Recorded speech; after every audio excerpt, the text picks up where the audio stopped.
The sun had begun its slow descent by the time Junwan and Min-jae arrived at the place. Dust clung to the air, and the faint aroma of grilled meat drifted from a roadside line of food stalls nestled between weathered shops and cracked sidewalks. Waiting by a rusted signpost stood Junwan's secretary, flanked by 3 silent bodyguards in black. As the car pulled up, he stepped forward. "This way," he said quietly, nodding toward a narrow alley behind the market. They followed him down the winding path until they reached a modest, open-air food stall made of tin sheets and faded red banners. The man behind it looked up as they approached, a lean, middle-aged figure in a stained white apron, hands busy at the grill. His eyes widened with fear when he recognized Junwan. "I already told him. I didn't mean to see anything," the chef said quickly, wiping his palms on a towel. "I didn't ask for trouble." Min-jae stepped forward, flashing his badge. "We're not here to punish you. But if you saw what happened that night, you could help bring justice." The chef's gaze flickered nervously from Min-jae to Junwan, and then to the men behind them. He swallowed hard. "Come with me," he muttered. "To my place. I kept something. I've never shown it to anyone. I was scared." They followed him to a small apartment above a convenience store nearby. The space was cramped but tidy, thick with the aroma of dried spices and broth. In the dim living room, the chef knelt beside an old cabinet and pulled out a drawer. "This," he said, holding up a cracked phone. "I started recording by accident. I was in the kitchen cleaning up when I heard them arguing. At first, I didn't think much of it. But then it got worse, and I kept recording." He handed the phone to Min-jae, whose hands gripped the device with care. The file was long. The timestamp confirmed it, recorded the night Han Seo-yeon died. Junwan, Min-jae, and the secretary gathered around the screen. The room went quiet as the video played. It began in a dimly lit hallway, just outside Junwan's private study. Han Doyoung's voice was cold and sharp. Opposite him stood his sister, Han Seo-yeon, eyes burning with rage. "You're not my brother," she spat. Han Doyoung let out a low, bitter laugh. "Now that hurts." "I found the photos," she snapped. "The old medical scans, the clinic records, receipts. I know you killed my real brother. You're a fraud. So tell me, who the hell are you? And what do you want by taking his face?" "You shouldn't have poked your nose into things best left buried," he said, voice like ice. "You should have kept quiet." The camera shifted slightly, just enough to show the chef filming from behind a cracked kitchen door. Han Seo-yeon's voice trembled, but her stare was firm. "Junwan will find out. I'll tell him. I'll tell everyone." "No," Han Doyoung said flatly. "You won't." Then it happened, swift, brutal, horrifying. A flash of steel. A strangled scream. The sickening thud of a body hitting the floor. Junwan turned away, a hand flying to his mouth. His secretary stood frozen in shock. Min-jae paused the video, his face hard. "She knew," Junwan whispered. "She found out the truth, and he killed her for it." The chef sank onto the floor, pale and shaking. "I didn't know what to do. I ran. I didn't go to the police. I was terrified he'd come after me." Min-jae stepped forward, voice steady. "You did the right thing by keeping this. It's the key we needed." Junwan's fists trembled at his sides. "This changes everything." Min-jae looked the chef in the eye. "We'll protect you, but you'll have to testify. You're our witness now." The chef hesitated, then nodded, eyes glistening. "I'll do it. I'll testify." Junwan stared down at the screen, the frozen image of his wife's final moments. His chest tightened, grief pressing down like a weight. But this time there was no fog, no confusion, only clarity. There would be justice. And Han Doyoung, no Baek Jae-hun, would finally face the truth even if he had been broken before. Nightfall draped Incheon International Airport in a curtain of quiet, only the hum of arriving flights and the low chatter of travelers filling the air. Baek Seongmin and his wife, Baek Yoon-suk, stepped out of the terminal and into the crisp night air, escorted by their private butler to the sleek black car parked at the curbside. Their luggage was already loaded, and the butler opened the door with a polite bow. "It's good to be back," Yoon-suk said softly, adjusting her coat. "I can't wait to sleep in our own bed again." Seongmin gave a faint nod, distracted, already lost in his phone screen. "We'll be home in less than an hour." As the car rolled smoothly along the quiet expressway, neither of them noticed the dark edge in the butler's eyes, the slight tension in his shoulders. If he knew anything, he said nothing. They pulled into the private driveway of their estate a little past 10 p.m. The mansion loomed ahead, lit dimly from the perimeter. Everything looked normal. Silent. Peaceful. The house staff had already finished their duties for the day. The chefs had cleaned the kitchen and left, and the cleaners were off duty. All that remained was the quiet hum of an elegant house waiting for its owners. The butler opened the door, and Seongmin stepped into the grand foyer, Yunsuk behind him. Their shoes clicked softly on the marble. "I'll get us tea," Yunsuk murmured, heading toward the kitchen. Seongmin made his way into the living room and flicked the switch. The lights snapped on, and there, sitting calmly in the center of their cream leather couch, holding a pistol across his lap, was Han Doyoung. His face was expressionless. Cold. Seongmin froze. "Han Doyoung, what are you doing here at this time?" A second later, Yunsuk appeared beside him and gasped, stumbling back. "Doyoung? Son, what are you doing here? And why are you holding a gun?" Han Doyoung didn't move. His voice came low and flat. "Mrs. Beck, you should sit somewhere else. This has nothing to do with you." She blinked, stunned. "What do you mean? Sit down," he said again. "Don't interfere. This is between me and my father." The words struck like lightning. Seongmin's face hardened. "What did you just say?" "I have no son apart from Baek Junwon." Han Doyoung's eyes never wavered. "You do. Don't worry. Tonight you'll know." "Are you out of your mind?" Seongmin snapped. "What father?" "You." Han Doyoung lifted the gun slightly, not to fire but to silence. Then he reached into his coat pocket and tossed a phone onto the glass coffee table. "Call Junwon," he said. "What?" Seongmin hissed. "Tell him to come home. His older brother is waiting." Yunsuk sat, her breath caught between disbelief and fear. She looked between Han Doyoung and her husband, confused, stunned. Still tense, Seongmin picked up the phone and dialed. In a speeding car 10 minutes away, Junwon's phone rang. He looked at the caller ID. Baek Seongmin. He picked up. "Hello." A long pause. Then Seongmin's voice came through. "Junwon, come home. Right now." Junwon's eyes narrowed. "What's going on?" "Han Doyoung's here. He has a gun. He says he's your brother." Junwon didn't blink. His voice was calm, emotionless. "I'm 10 minutes away." And he hung up. Exactly 10 minutes later, the car pulled up to the mansion. Junwon stepped out before it stopped fully. Min Jae followed, brushing his fingers against the grip of his firearm. They stepped into the grand hallway, their footsteps quick and focused. And there it was, the scene waiting for them. Han Doyoung sat motionless on the couch, gun across his knees. His mother looked pale with disbelief, but Seongmin looked still, like a man who knew judgment had finally arrived. Junwon's eyes locked onto the man who murdered his wife, nearly killed Sangwoo, and destroyed lives for revenge. But now he finally knew why he did. He was broken at age 10. "Hyung," Junwon said, voice low. Han Doyoung looked up. His eyes were hollow. "Finally," he said. "Now everyone's here." He stood slowly. Min Jae didn't move, watching every gesture carefully. Han Doyoung's gaze shifted to Seongmin. "You better drop the act, father. I know you recognize me. But I know you're just pretending. Don't worry. I'll help refresh your memory." He reached into his pocket, pulled out 2 old photographs, and tossed them on the table. Seongmin leaned forward, picking them up. His eyes darkened instantly. A young boy. A woman, Shim Yunha, smiling faintly despite her frailty. His hands trembled. "So you survived," he muttered. "The people I sent to end you told me they couldn't find your body even after you had been shot multiple times." Han Doyoung let out a dry, bitter laugh. "Should I say I'm sorry? Or should I say I'm so sorry I survived?" He stepped closer. "My mother gave you everything. Her wealth and her love. And what did she get in return?" His voice cracked with restrained rage. "You threw her away like trash. You stripped her of everything, then left her to die. You even blacklisted her so she couldn't get a job." Yunsuk's eyes widened in horror. She turned to Seongmin. "Seongmin, is it true?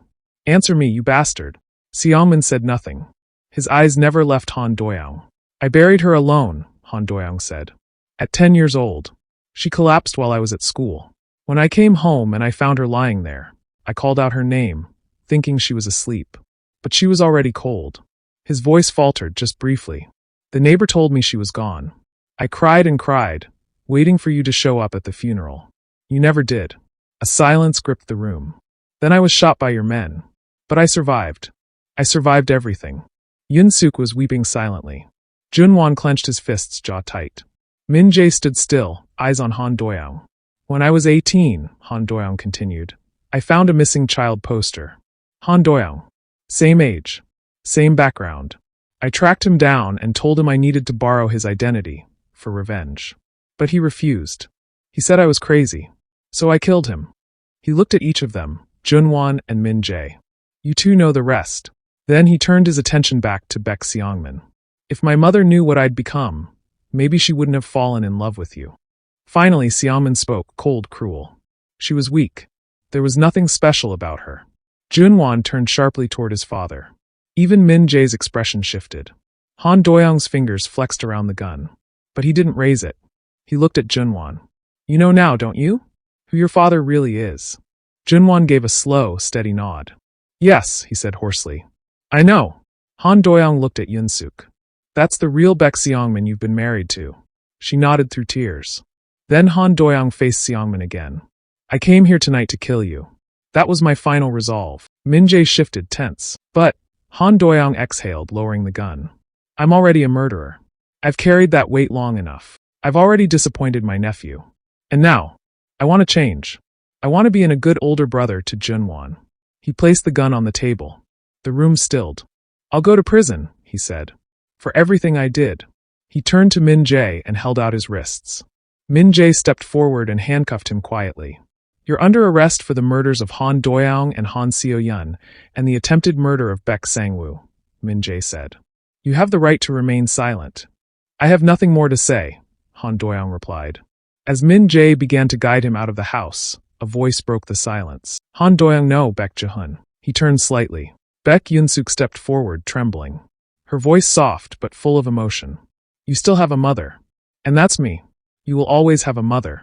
Han Doyoung paused. A flicker of warmth crossed his face. And then, for the first time in years, he smiled. Thank you, Yama, he whispered. Then he turned away, stepped outside, and entered the waiting police car. The door closed, and the car drove off into the night. Junwan stood outside quietly as he watched the police car driving away. Yunsuk collapsed onto the couch in silent sobs. Seongmin remained frozen in place, still holding the photos of the life he tried to erase. Then the second police car pulled up. An officer stepped in the living room with purpose. Baek Seongmin, the officer said firmly. You're under arrest for conspiracy to murder and obstruction of justice. Then he too was sent away into the police car. The following week, the courtroom where Han Doyoung, now revealed as Baek Jehun, would be prosecuted was filled beyond capacity. Press, spectators, former prosecutors, off-duty officers, law students. Everyone wanted to witness the trial of the man who had deceived an entire nation, who had lived for years under another man's name and identity. Baek Junwan sat near the front beside Detective Min Jae, silent and composed. Behind them, dressed in somber black, sat Baek Yunsuk, her gaze fixed on the man in the defendant's box. Baek Jehun stood there, clad in his prison uniform. His hair had been trimmed, his face clean. But it wasn't just the uniform or posture that struck people. It was the stillness. The kind of stillness that didn't come from defiance, but from surrender. Not the stillness of a villain, but of a man who had made peace with the truth. The prosecutor rose, straightening his robe. This is not a simple case of murder, Your Honor, he began. This is a man who erased another, assumed his life, and built a wall of lies so complete that even the authorities could not breach it. He murdered Han Doyoung and later Han Seo-yun to conceal that truth. But beneath that deception, we find something tragic. A child, left in the ruins of abandonment and betrayal. Still, this courtroom must ask, can trauma erase guilt? We believe vengeance cannot replace justice. Then the defense attorney stood. My client has never denied his crimes. He came back to the scene, surrendered willingly, and confessed without condition. He is not asking for mercy. He is asking for closure. He wants to rebuild what is left of his soul, even behind bars. The judge, expression unreadable, turned to the defendant. Baek Jehun, do you have anything to say before sentencing? Baek Jehun stepped forward. His voice was calm, but not hollow. I was 10 when I lost everything. My mother. My home. My name. No one came looking. No one saw me. I survived as a ghost until I became a thief. I took a life. Then another. I tried to kill again. But when my past finally caught up with me, I saw someone I could have called family, looking at me not with hatred, but with heartbreak. And that changed something inside me. He turned toward Junwan. Their eyes met. I was wrong. Even if my pain was real, What I did was unforgivable. But I want to change. I want to lay down my hatred. I want to become, even if it's just through letters or stories, a good uncle to my nephew. And a great older brother to my little brother. He lowered his head. For the first time, his voice broke slightly. I am Bekjahun, and I accept whatever sentence the court deems just. The judge sat in silence for a moment. Then he spoke. For the murders of Han Doyoung and Han Seo-yun, and the attempted murder of Bek Sangwoo, this court sentences Bekjahun to life imprisonment, with possibility of parole after 28 years. No screams. No gasps. Just the sound of a gavel striking down. And silence so thick it pressed on every chest. Bekjahun turned once, to Junwan, who gave the faintest of nods, then to Baek Yunsuk, whose hand was clutched to her chest, eyes shimmering with restrained tears. Bekjahun gave a slow, respectful bow. Then the guards led him away. As the courtroom emptied slowly, and murmurs rose around them like gentle waves, Junwan remained seated, staring ahead, his eyes no longer burning with vengeance, but with something more complex. Grief. Understanding. Forgiveness. And beneath all of it, family. The second courtroom, the trial of Bek Seongmin, was colder, less personal, but far more brutal. The charges were staggering: conspiracy to murder, attempted child murder, obstruction of justice, falsifying documents, bribery, and abandonment. Evidence flowed relentlessly: photos, legal records, testimonies from former employees, and Shim Yunha's forgotten letters. But what truly shattered the courtroom was Kim Sunja's testimony, detailing how Seongmin blacklisted Shim Yunha, pushing her into poverty, and how the boy was left to fend for himself after her death. The prosecutor faced the jury. This man, powerful and respected, not only abandoned a woman who gave him everything, he also tried to erase the child they shared. Seongmin remained expressionless, unmoved. His fingers gripped the desk, cold and steady. Even his wife and son did not attend his session in the court. When the verdict came, the courtroom fell silent. For conspiracy to commit murder, child endangerment, and obstruction, Bek Seongmin is sentenced to 34 years in prison, with no parole for the first 20 years. He was led away without a word. The mansion had slowly begun to feel like home again. The reporters were gone. The gossip had faded. The gates no longer echoed with whispers of scandal and tragedy. When the dust finally settled and the danger had passed, Rose and Sangwoo were moved from the safe house back to the mansion, where they belonged. As for Madame Han Sukja, she returned to her own residence, a grand but quiet mansion that had once echoed with ambition and power, now softened by reflection. Rose still lay in the recovery room on the third floor, under observation. Nurses came and went quietly. Sangwoo never left her side. He read aloud to her, told her stories, and crocheted sweaters beside her bed. Then, one soft afternoon, something happened. Sangwoo was humming to himself, lost in his stitching, when her fingers moved. He froze. Then her eyelids fluttered. The yarn dropped from his hand. "Grandma!" he cried, running down the hallway. "She's awake. My new mummy is awake." Baek Yunsuk, now living permanently in Junwan's mansion, rushed to the room. Her hands trembled as she took Rose's wrist. Tears flowed freely down her face. Nurses and doctors arrived, and after a full assessment, it was declared. Rose was fully awake, fully aware, and perfectly fine. Sangwoo barely left her side the rest of the day. He bombarded her with questions, in his usual curious way. "Did you dream about me? Were you scared? Do you still want to be my mummy?" Rose smiled softly, her voice still weak, and laughed, but never answered. That was enough for Sangwoo. That night, Junwan returned from the company, his heart racing as he climbed the stairs. When he walked into her room, she was sitting up gently with a blanket around her shoulders. He stood beside her, looking as though his soul had finally returned home. "You came back," he whispered. She smiled tiredly. "Did you miss me?" His laugh broke slightly. So much it hurt. He took her hand and sat beside her, then told her everything. The truth about Han Doyoung, or rather Bekjahun, the court cases, the lies, the shattered past, and the road they were now walking to heal. When it was all quiet again, he leaned in and kissed her forehead. "I love you, Rose," he said. "I think I always did. I just didn't know how to say it." Rose looked at him, then smiled. "Then will me properly, Mr. Baek Junwan." He chuckled, eyes misty. Challenge accepted. Suddenly, a giggle burst from the door. Sangwoo dashed in. "So, does that mean you want to be my mummy?" Rose laughed, looked between Junwan and the boy, and said playfully, That depends on how good your father performs. Sangwoo turned to his dad seriously. Dad, do a good job, okay? Don't mess it up. When he said this, laughter filled the room.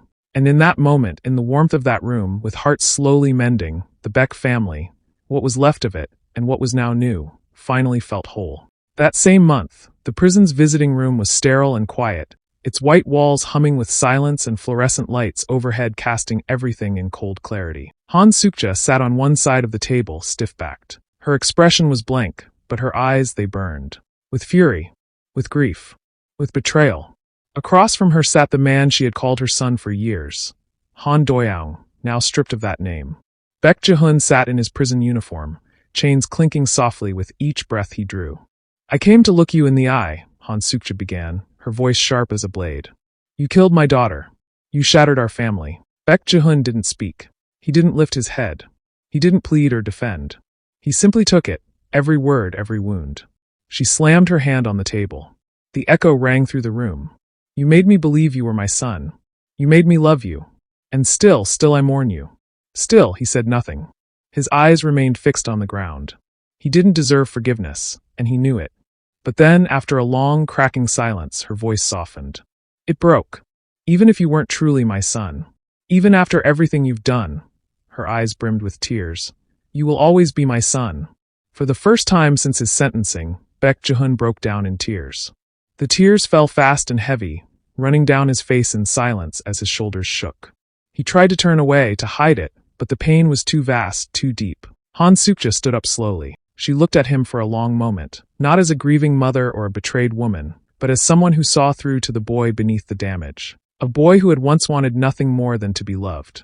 Before she walked away, she said quietly, You need to behave well here, so that one day we can plead for parole. Maybe you'll come out. And then she turned. Her steps were heavy, burdened with everything she'd lost, but as the door shut softly behind her, her heart was strangely lighter. Because sometimes forgiveness is the only thing left to give. As for Baek Seongmin, while other inmates received visitors, mothers, wives, children, or even old friends, no one came for him. Not his wife, not his son, and not even the ghosts of his past. He sat in silence, day after day, in his cold prison cell, the walls offering no comfort and no conversation. Then one afternoon, a guard slid an envelope under his bars without a word. Plain, unmarked. He opened it slowly. Inside were divorce papers. There was no note, no message, no final goodbye. Just the papers. Just the silence. He stared at them for a long time. And then, with steady hands, he reached for the pen. He signed. No emotion crossed his face. No regret. Because Baek Seongmin was a man who had always believed what he did was right. Even now, alone, abandoned, and forgotten, he sat in his prison cell, eyes on the gray wall, whispering to himself. I did what had to be done. And that was all he ever had to say. 1 year later, the sun was warm. The skies were clear. And the gardens of the elegant villa were alive with music, laughter, and the rustle of joy carried on the wind.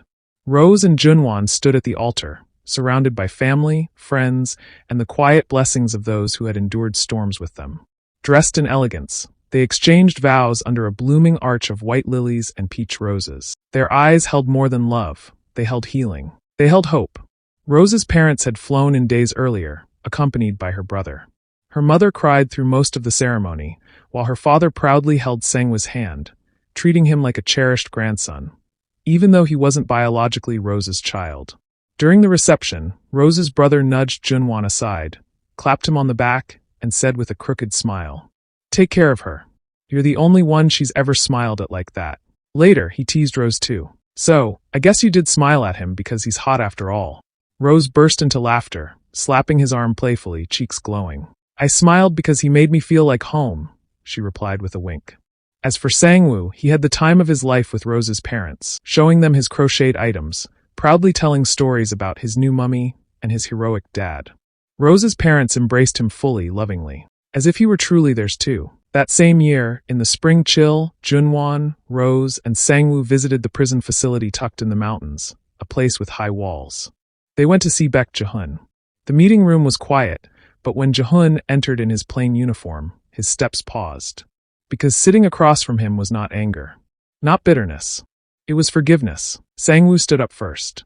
He walked to him, hugged him gently, and said in a soft voice, You're still my uncle, and I forgive you.